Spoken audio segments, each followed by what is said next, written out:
This podcast is brought to you by United Way of Cast Clay. United Way of Cast Clay strives to create a vibrant, welcoming community where everyone can thrive. Get involved at unitedwaycastclay.org.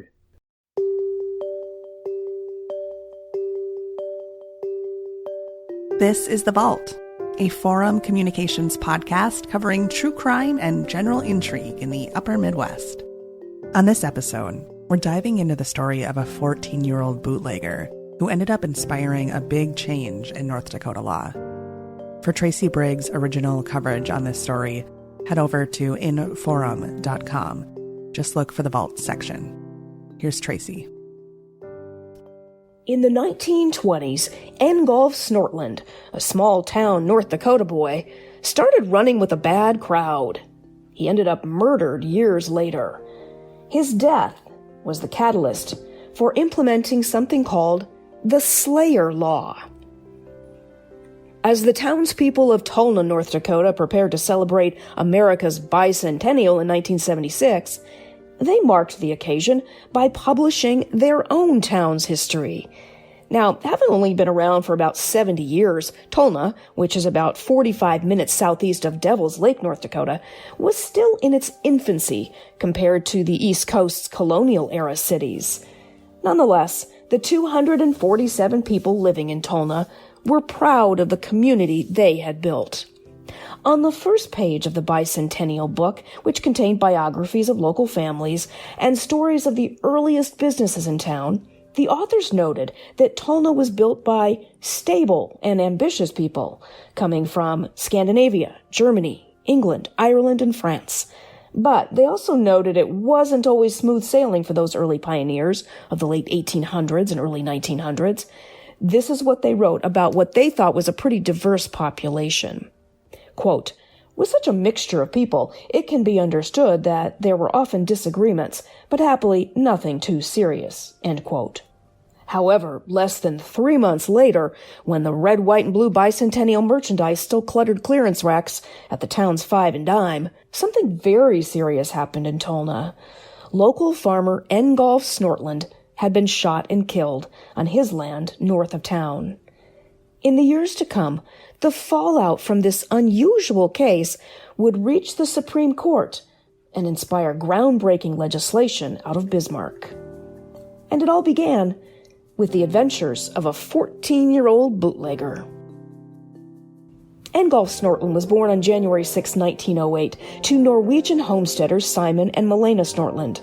The fourth of their 8 children, by the time Engolf was 14, he had begun to run around with some unsavory characters, bootleggers from out of town who had been making moonshine near Tolna. Perhaps looking for more adventure than tiny Tolna could provide, Engolf Snortland ran away with the gang. The next time Snortland surfaces in historical records was in the early summer of 1929, when, at the age of 21, he added kidnapping to his criminal resume. In the late 1920s, Snortland was part of a gang led by 47-year-old Seattle George Norman, a well-known mobster from the Pacific Northwest. The gang also included 24-year-old Albert Reynolds of Missouri, 18-year-old Robert Livingston of Alabama, and 24-year-old Frank Lane of Wisconsin. Now, they were living in Idaho at that time, and they decided they'd rob a bank in Pierce, Idaho. But first, they thought, they needed a getaway car. So, according to reports, they stood on a road outside Arrow, Idaho, waiting for a car and the victim inside. That victim would come in the form of William B. Kinney, who later told an Associated Press reporter of his run-in with the gang. He said, "I had driven about a half-mile past Arrow when 4 men, all brandishing pistols, stepped out from the side of the road and halted me." Kinney went on to say that the men forced him to get into the back of the car as one gang member started driving away at terrific speed. As they hit 60 miles an hour, a tire blew, hurtling the car off the road and flipping it over. Kinney said no one was badly hurt. As the group climbed out of the overturned car, another car pulled up, and 2 men got out hoping to assist the group. But the gang, including Snortland, took out their pistols and started shooting at the Good Samaritans. Here's how Kinney remembered it. He said, "In the battle that ensued, several shots were fired. One man was shot and beaten over the head with guns while the other was beaten badly. The gang eventually tied Kinney and these two rescuers to a tree while they hightailed it out of there in the Good Samaritan's car. Kinney and the other two men eventually broke free from the tree, but the suspects were long gone. But Snortland and his gang of hooligans wouldn't be free for long. They had picked the wrong victim. Kinney was no ordinary Idaho motorist going down the road that day. He was the lieutenant governor. Now, when citizens got the news of what was going on, they were outraged about the kidnapping of such a high-level official. Here's what Idaho history researcher and blogger Rick Just said. Every able-bodied man who could take off work in Nez Perce, Lewis, Latah, and Clearwater counties just joined the search. Indian trackers and Boy Scouts joined farmers and loggers, and bloodhounds were flown in from Yakima.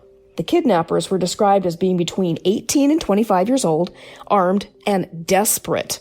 Now, later descriptions of Snortland at 6'2" and 153 pounds included the phrase tall, blonde, and gangly. After 2 days of searching, the 4 suspects were found.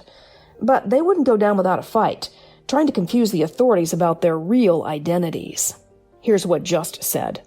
Most of the culprits used aliases, but 19-year-old Engolf Snortland was the champion at names. He also went by Engolf Snortland, Enos Snoisland, Robert Livingston, Frank Lane, and Albert Reynolds. Now, you'll note that those last 3 names that Snortland used were actually the names of his partners in the crime, so that made it even more confusing for reporters who often used variations of the men's names and aliases when listing them. It turns out Snortland and his fellow gang members were victims of bad luck. They hadn't set out to kidnap the lieutenant governor that day. They just needed a car, and he just happened to show up at the right place and time. But the increased attention on that crime because he was lieutenant governor might have led to their capture. Snortland, Livingston, Lane, and Reynolds were all sentenced to prison for up to 25 years, while the ringleader, Seattle George Norman, was sentenced to up to 2 years. Sadly, after surviving his harrowing ordeal that summer, Lieutenant Governor Kinney wouldn't survive the year. Just a couple of months after his abduction, he died from appendicitis. But what happened to Snortland in the coming years? Well, after serving just 5 years, he was released from the Idaho State Penitentiary in 1934. He returned home to Tulna for a fresh start on a farm with his wife, May. According to the 1950 census, he and May had 5 children. Their third child and firstborn son, Roger Snortland, picks up the story in a candid book he penned about his family called From Greystone to Tombstone. Now, seemingly, the years between 1934 and 1976 seemed pretty quiet for the Snortlands. There wasn't a lot of historical record of anything much going on, but that did change around 8:30, the evening of October 8th, 1976, when Engolf was in the kitchen of his farmhouse, and he was struck and killed by 2 rifle bullets shot from outside his home. Just 2 days later, Nelson County officials issued an all-points bulletin for Roger's brother and Engolf's youngest child, Robert Snortland, in the shooting death of his father. Authorities said the 2 men had been arguing over whether to shoot a dog that had been bothering their sheep. Despite an extensive search for Robert, the police came up empty. Years went by with no sign of him. Police believed that he had fled the area. But in 1983, 7 years after the crime, children playing near the Snortland property found his skeletal remains in a shelter belt a couple of miles from the farm. Robert had died by suicide shortly after shooting his father. But let's now go back about 3 years before Robert's remains had been found. It was 1980, and the family went to court over property Engolf and Robert had once co-owned. The Snortland family objected to a Nelson County court's ruling that Robert, or his only child, still had claim to that land. The next year, the state Supreme Court agreed with that lower court and ruled that Robert's 2-year-old son, Robbie, did have a right to share the estate because, despite murdering its co-owner, North Dakota law had not stripped Robert of its rights to that property. Roger Snortland said, "To us, it was one more bad dream in a nightmare cycle." Roger's son, Steve, told the Jamestown Sun when he learned of the court's decision, "It struck me as a very strange result." However, the matter wasn't settled for good. In 2007, 31 years after Engolf's murder, the North Dakota legislature unanimously passed the Slayer Law.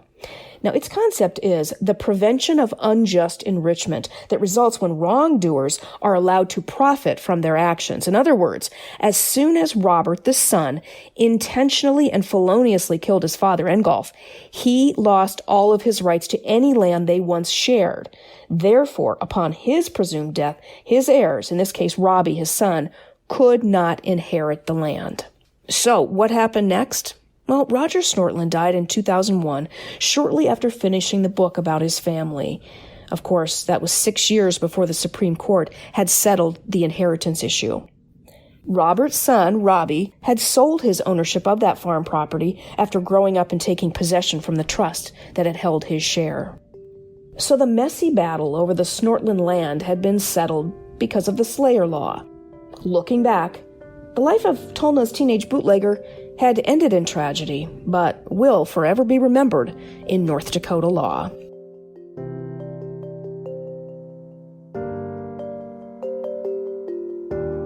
You've been listening to The Vault, a Forum Communications podcast covering true crime and general intrigue from the Upper Midwest. Unlock more cold cases and crimes from the past at inforum.news/try. Get your first 3 months of unlimited access to our entire news network for only 99 cents a month. Visit inforum.news/try to take advantage of this deal.